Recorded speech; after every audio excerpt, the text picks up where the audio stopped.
Good morning student, myself Pratibha Posal, government college Begu. बच्चों, आज का जो टॉपिक है वो बीएससी सेकेंड ईयर के स्टूडेंट्स के लिए है। पेपर फर्स्ट का यूनिट थर्ड का टॉपिक है। बच्चों, आज से हम यूनिट थर्ड स्टार्ट कर रहे हैं। तो हमारा जो फर्स्ट टॉपिक है वो है जीरोथ लॉ ऑफ थर्मोडायनेमिक्स, ऊष्मागतिकी का शून्य का नियम and concept of path functions. तो हम सबसे पहले पढ़ते हैं ऊष्मागतिकी के नियम में ऊष्मागतिकी का शून्य का नियम, यानी कि जीरोथ लॉ ऑफ थर्मोडायनेमिक्स क्या था। इस नियम के अनुसार बच्चों ये नियम कहता था कि यदि दो निकाय एक तीसरे निकाय के साथ अलग अलग ऊष्मीय साम्य अवस्था में होते हैं तो वे एक दूसरे के साथ भी ऊष्मीय संतुलन में होते हैं। यानी कि यदि एक निकाय ए है, ये दूसरे निकाय बी के साथ ऊष्मीय साम्य में है और बी सी के साथ ऊष्मीय साम्य में है, तो ए और सी भी आपस में क्या होंगे, ऊष्मीय साम्य में होंगे। यही ऊष्मागतिकी का शून्य का नियम या जीरोथ लॉ ऑफ थर्मोडायनेमिक्स कहता है। तो अर्थात यदि निकाय ए व निकाय सी परस्पर ऊष्मीय साम्य में है तथा निकाय बी व निकाय सी भी परस्पर ऊष्मीय साम्य में है, तो निकाय ए व निकाय बी परस्पर ऊष्मीय संतुलन में होंगे। जैसे इसको से द्वारा दर्शा सकते हैं। यहाँ पर तीन है, ए बी और सी, तीन निकाय हैं, इनके बीच में रुद्रोष्म दीवार लग रही है। ठीक है। अब जैसे मान लो हम ए और सी के बीच के इस रुद्रोष्म दीवार को हटा देते हैं। इसको हटा दिया तो ये दोनों क्या हो, आपस में अगर ऊष्मीय साम्य में हो, इस दीवार को हटाने पर बी और सी भी क्या हो, ऊष्मीय साम्य में है। तो हम देखते हैं जब हम इस दीवार एक को हटाते हैं तो ए और बी भी आपस में क्या होते हैं, ऊष्मीय साम्य में होते हैं। तो ये है शून्य का नियम, या बोल सकते हैं ऊष्मागतिकी का शून्य नियम। अब देखते हैं ताप की संकल्पना, कंसेप्ट ऑफ टेम्परेचर। क्या कहता है, ताप किसी ऊष्मागतिकी निकाय का वह गुण है जो उसके ऊष्मीय संतुलन की अवस्था को क्या करता है, नियंत्रित करता है, यानी कि उसके ऊष्मीय संतुलन की अवस्था को बताता है। वो क्या होता है, ताप होता है।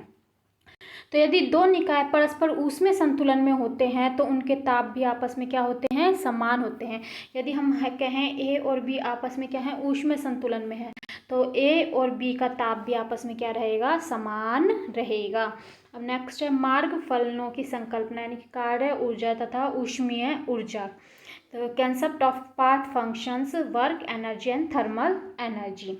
तो हम पहले देखते हैं कि बाह्य दाब के विपरीत प्रसार में ऊष्मागतिकी निकाय द्वारा किया गया कार्य, यानी कि हम बाहर से कोई दाब लगाएं तो उसके विपरीत दिशा में उस निकाय द्वारा कुछ ना कुछ क्या किया जाता है, कार्य किया जाता है। तो हम उसके बारे में पढ़ेंगे। हम मानकर चलते हैं कि मान लिया एक चालक है, चालक पदार्थ है जिसके सिलेंडर में एक गतिशील पिस्टन लगा हुआ है जिसमें क्या भरी हुई है, एक गैस भरी हुई है, और सिलेंडर क्या है, चालक का बना हुआ है, इसलिए इसमें ऊष्मा का आदान प्रदान हो सकता है। चालक का है सिलेंडर, इसलिए इसमें ऊष्मा आदान प्रदान हो सकती है। तो जैसे ये एक निकाय है, इसमें ये पिस्टन है, ठीक है, ये पिस्टन है, इसमें गैस है जिसका दाब क्या है, P है। तो इस पिस्टन को हम आगे ऊपर नीचे करके हम दाब को बढ़ा और घटा सकते हैं। तो हम पहले मानते हैं यदि पिस्टन द्वारा गैस का प्रसार किया जाए, प्रसार करें मतलब कि इस पिस्टन को ऊपर लेकर चलें, तो प्रसार करें। जैसे अभी तो पिस्टन यहाँ है, प्रसार करने पर पिस्टन स्थिति बी पर मान लो यहाँ पहुँच गया। ठीक है। तो जब हम गैस का प्रसार किया जाता है तो आयतन क्या हो जाता है, बढ़ जाता है। पहले आयतन इतना था, जैसे ही प्रसार किया आयतन बढ़ गया, आयतन बढ़ जाता है और दाब क्या हो जाता है, कम हो जाता है। तो जिससे बाह्य दाब के विरुद्ध आयतन वृद्धि में, क्योंकि अब ये आयतन में क्या हो रही है, वृद्धि हो रही है, तो इस आयतन वृद्धि में गैस, ये जो गैस है ये कुछ ना कुछ कार्य करती है, इसके विरुद्ध क्या करती है, कार्य करती है। क्यों, क्योंकि अभी दाब कम हो जाता है और आयतन में क्या होती है, वृद्धि होती है। तो बाहर से भी क्या लग रहा है, दाब लग रहा है, तो इस बाह्य दाब के विरुद्ध में इस गैस द्वारा क्या किया जाता है, कार्य किया जाता है। अब इसके विपरीत जब पिस्टन द्वारा दाब बढ़ाकर गैस को संपीड़ित किया जाए, अगर गैस को संपीड़ित किया जाए यानी कि दाब और अधिक बढ़ा दिया जाए, दाब बढ़ा देंगे, गैस को संपीड़ित करेंगे तो आयतन क्या हो जाएगा, कम हो जाएगा। तो आयतन कम हो जाएगा जिससे कि आयतन क्या होगा, घटेगा, और बाह्य दाब द्वारा गैस का आयतन घटने से गैस पर कुछ कार्य किया जाता है। तो यानी कि आयतन जब बढ़ता है तो गैस द्वारा कार्य किया जाता है। इस बात को अच्छी तरह समझ लेना, जब आयतन बढ़ता है तो गैस द्वारा कार्य किया जाता है, और जब आयतन कम होता है तो गैस पर कार्य किया जाता है। तो मान लीजिए माना पिस्टन के अनुप्रस्थ काट का क्षेत्रफल क्या है, A है, और प्रारंभिक दाब क्या है हमारा, P है।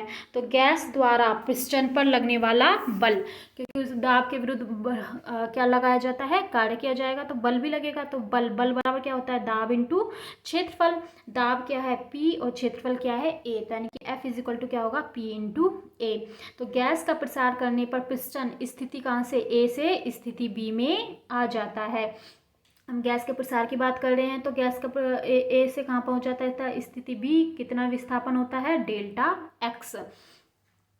तो ए से स्थिति बी में आता है, जिससे पिंड का विस्थापन क्या होता है, डेल्टा एक्स। अतः गैस के आयतन में वृद्धि, आयतन बराबर क्या होता है, क्षेत्रफल इंटू विस्थापन। तो क्षेत्रफल क्या है, ए, और विस्थापन क्या है, डेल्टा एक्स। तो आयतन कितना हो जाएगा, delta V is equal to A into delta X. अतः गैस द्वारा किया गया कार्य, तो प्रसार में जो गैस कार्य करते हैं वो क्या होगा, डेल डब्ल्यू बराबर, कार्य हम जानते हैं क्या होता है, बल गुना विस्थापन। बल क्या है, एफ, विस्थापन कितना हुआ है, डेल्टा एक्स।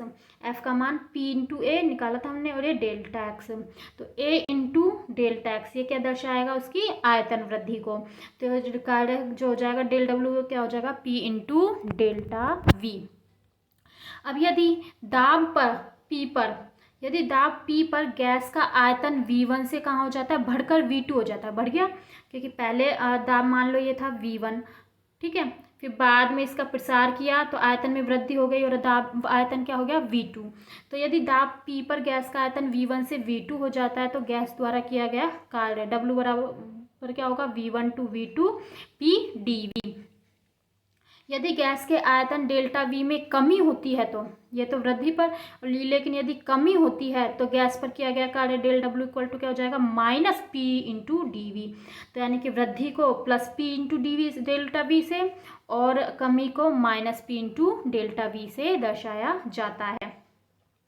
तो यदि दाब P पर गैस का आयतन V1 से घटकर क्या हो जाता है, V2 हो जाता है, तो किया गया कुल कार्य क्या हो जाएगा, W is equal to minus का V1 to V2 P del dV। तो यानी कि ये संपीड़न की स्थिति में, क्योंकि संपीड़न में आयतन में क्या हो जाती है, कमी हो जाती है, और ये अब कार्य कब है, ये प्रसार की स्थिति में। तो प्रसार में क्या हो जाती है, आयतन में वृद्धि हो जाती है। तो हम देखते हैं, देखो प्रसार में किया गया जो कार्य है वो क्या है, धनात्मक है, जबकि संपीड़न में किया गया कार्य है जो क्या है, ऋणात्मक है। तो इसलिए हम कह सकते हैं कि गैस के प्रसार में जब बाह्य दाब के विपरीत गैस द्वारा कार्य किया जाता है, तो इस कार्य को क्या मानते हैं, धनात्मक मानते हैं। जबकि गैस के संपीड़न में पिस्टन द्वारा गैस पर किया गया कार्य, और इस कार्य को क्या लिया जाता है, ऋणात्मक लिया जाता है। तो यानी कि जब गैस का प्रसार होता है तो उस वक्त गैस के द्वारा कार्य किया जाता है, और जब संपीड़न होता है तो उस वक्त गैस पर कार्य किया जाता है। तो गैस द्वारा किया गया कार्य पॉजिटिव होता है, और जब गैस पर कार्य किया जाता है तो वो क्या होता है, नेगेटिव होता है। तो अब हम देखते हैं दाब आयतन आरेख, यानी कि पीवी डायग्राम। पीवी डायग्राम हमारा क्या बताता है, जब गैस की ऊष्मागतिकी अवस्था में परिवर्तन किया जाता है तो गैस का दाब तथा आयतन क्या होता है, बदलता है। जब हम एक अवस्था से दूसरे अवस्था पर गैस को परिवर्तित करते हैं तो उसके दाब और आयतन में क्या होता है, परिवर्तन होता है। तो यदि दाब को y अक्ष पर और आयतन को x अक्ष पर लेकर एक ग्राफ खींचा जाता है, तो इस प्राप्त ग्राफ को क्या बोलते हैं, पीवी आरेख कहते हैं। तो इस आरेख पर एक बिंदु गैस की ऊष्मागतिक अवस्था को क्या करता है, दर्शाता है। तो किसी परिवर्तन में किया गया कार्य पीवी आरेख पर वक्र व आयतन अक्ष के बीच घिरे हुए क्षेत्रफल के बराबर होता है। यानी कि अगर हम पीवी वक्र में कार्य ज्ञात करें तो पीवी वक्र में जो कार्य होता है वो आयतन और इसमें घिरे हुए क्या होता है, क्षेत्रफल के बराबर होता है। अब हम इसके अलग अलग कंडीशंस लेकर चलेंगे। सबसे पहले हम लेकर चलेंगे जब दाब नियत रहता है, यानी कि अगर किसी प्रक्रम में दाब नियत रहता है, जैसे कि समदाबिक प्रक्रम, तो समदाबिक प्रक्रम में क्या होता है, दाब समान रहता है। तो इस कंडीशन में, इस स्थिति में जो पीवी आरेख है वो आयतन अक्ष के समांतर एक सीधी रेखा प्राप्त होती है, यानी वही y अक्ष पर P और x अक्ष पर V।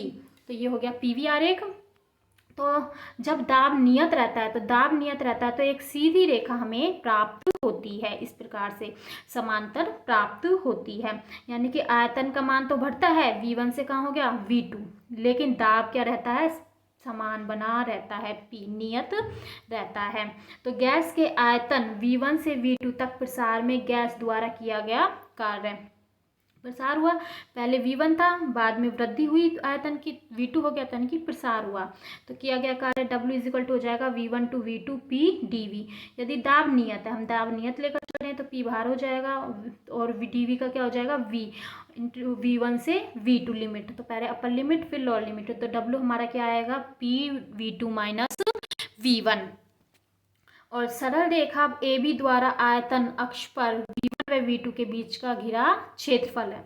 ये V1 और V2 के बीच का घिरा क्षेत्रफल, एक तरह का ये आयत है। अगर हम इसका क्षेत्रफल निकालें तो लंबाई इंटू चौड़ाई, लंबाई इसकी क्या है P और चौड़ाई इसकी क्या है V2 माइनस V1, और यही हमारा प्राप्त हुआ है मान P V2 माइनस V1, यानी कि सरल रेखा AB द्वारा आयतन अक्ष पर V1 व V2 के बीच का क्या है ये क्षेत्रफल है, या हम बोल सकते हैं आयत ABCD का क्षेत्रफल है।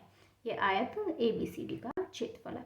अब है यदि दाब परिवर्तित, तो हम पहले लेकर चले थे कि दाब नियत है, अब हम लेकर चल रहे हैं अगर दाब परिवर्तित है, यानी कि दाब का मान चेंज होता रहता है। तो इस स्थिति में जो PV आरेख है वो एक वक्र के रूप में दर्शाता है, जैसे कि जैसे जैसे आयतन बढ़ रहा है दाब का मान कम होता जा रहा है, जैसे जैसे आयतन बढ़ रहा है दाब का मान कम हो रहा है। तो इसमें इसके लिए हम कार्य का मान निकालने के लिए हम मान लेते हैं बिंदु E और F जो लगभग लगभग बराबर रहते हैं। यहाँ पर दाब लगभग क्या है समान है, E और F पर पास पास है, इसलिए बिंदु E व F पर संगत दाब लगभग क्या है समान है। लेकिन आयतन क्या है V से V प्लस डी वी, मान लो यहाँ ये जो है ये कितनी है dV, तो आयतन क्या हो जाएगा V से V प्लस डी वी। तो पट्टी EFGH का क्षेत्रफल क्या होगा, इसका क्षेत्रफल क्या होगा, इसकी लंबाई P और चौड़ाई इसकी क्या है डेल्टा V, तो क्षेत्रफल क्या होगा P इंटू डेल्टा V होगा, जो कि गैस द्वारा डेल्टा V वृद्धि में किया गया कार्य है। तो ऐसे ही अतः छोटी छोटी पट्टियों के क्षेत्रफल जोड़कर गैस का आयतन V1 से V2 तक प्रसार में किया गया जो गैस का कार्य होगा वही उसका क्या कहलाएगा कुल कार्य कहलाएगा, यानी W इक्वल टू हो जाएगा V1 to V2 P dV, जो कि वक्र AB द्वारा आयतन अक्ष पर V1 से V2 का क्षेत्रफल है, यानी कि ABCD का क्षेत्रफल, ABCD का संपूर्ण क्षेत्रफल। तो ये निकला जब दाब परिवर्तित होता है उस वक्त का क्षेत्रफल। अगर अब चक्रीय प्रक्रम में किया गया कार्य हम याद करेंगे कि अगर प्रक्रम चक्रीय हो तो पहले तो हम देख लेते हैं चक्रीय प्रक्रम क्या होता है। तो वह प्रक्रम जिसमें कोई भी जो निकाय है या कोई भी गैस है वह अपनी प्रारंभिक अवस्था में वापस लौट आती है, तो वह प्रक्रम जिसमें वह अपनी प्रारंभिक अवस्था में वापस आ जाता है वो क्या कहलाता है चक्रीय प्रक्रम या साइक्लिक प्रोसेस कहलाता है।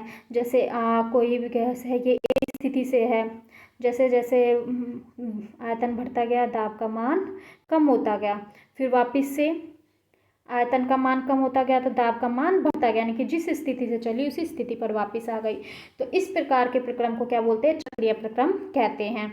तो इसके लिए मान लेते हैं, मान लिया किसी गैस की निकाय की प्रारंभिक अवस्था कहाँ है A पर है, तो प्रसार होने पर यह अवस्था कहाँ पहुँच गई B पर, B में, जो कि PV आरेख के वक्र किससे दर्शाया गया है a B से, कि जैसे जैसे आयतन में वृद्धि हुई दाब में कमी हो गई। इस प्रसार में गैस द्वारा किया गया कार्य क्या होगी WAB, तो वो कार्य क्या होगा वक्र AAB द्वारा आयतन अक्ष से घिरा हुआ क्षेत्रफल, यानी कि ये इसका क्षेत्रफल, इस पूरे का क्षेत्रफल, इसमें किया गया कार्य होगा AAB वक्र के लिए, तो यानी कि WAB इक्वल टू होगा क्षेत्रफल AABCD का क्षेत्रफल। तो संपूर्ण चक्रीय प्रक्रम के लिए जो किया गया कुल कार्य होगा वो क्या होगा, अगर हम इसके क्षेत्रफल में से ये वाला क्षेत्रफल हम घटा दें तो हमारे पास ये प्राप्त हो जाएगा, और यही क्या है किया गया कार्य है। तो हम बोल सकते हैं WAAB माइनस WBBA, यानी कि क्षेत्रफल ये AABCD माइनस क्षेत्रफल ABBCD घटा देंगे तो यानी कि बंद वक्र का क्षेत्रफल हमें प्राप्त हो जाएगा, जो कि उसके किए गए चक्रीय प्रक्रम में किए गए कार्य के बराबर होगा। तो हम देखते हैं कि किया गया कार्य उसके क्षेत्रफल के बराबर होता है। तो अब हम देखते हैं कार्य ऊर्जा मार्ग फलन के रूप में। अब हम फंक्शन के रूप में कार्य ऊर्जा का देखते हैं कि कार्य है जो वो अपने मार्ग पर, पथ पर निर्भर करती है या नहीं। अब हम ये देखेंगे। देखो बच्चों, कार्य का जो मान होता है वो न केवल निकाय की प्रारंभिक और अंतिम अवस्थाओं पर निर्भर करता है, बल्कि उस मार्ग पर भी निर्भर करता है जिसके द्वारा वह प्रक्रम किया जाता है। तो किया गया कार्य होता है जो पथ पर निर्भर करता है। अब वो हम एक एग्जाम्पल द्वारा बताएंगे कि किस प्रकार से किया गया कार्य पथ पर निर्भर करता है। तो उसके लिए हम एक उदाहरण लेकर चलते हैं। हम एक लेते हैं आयत। किया गया एक कार्य किया गया है आई से एफ तक, ठीक है। तो ये तीन प्रकार से, तीन मार्ग है इसके, या तो आई टू एफ डायरेक्ट, या आई से ए फिर एफ, या आई से बी और फिर एफ। तो तीन मार्ग के द्वारा किया गया है। तो माना आई व एफ किसी गैसीय निकाय की प्रारंभिक और क्या है, अंतिम अवस्थाएं हैं।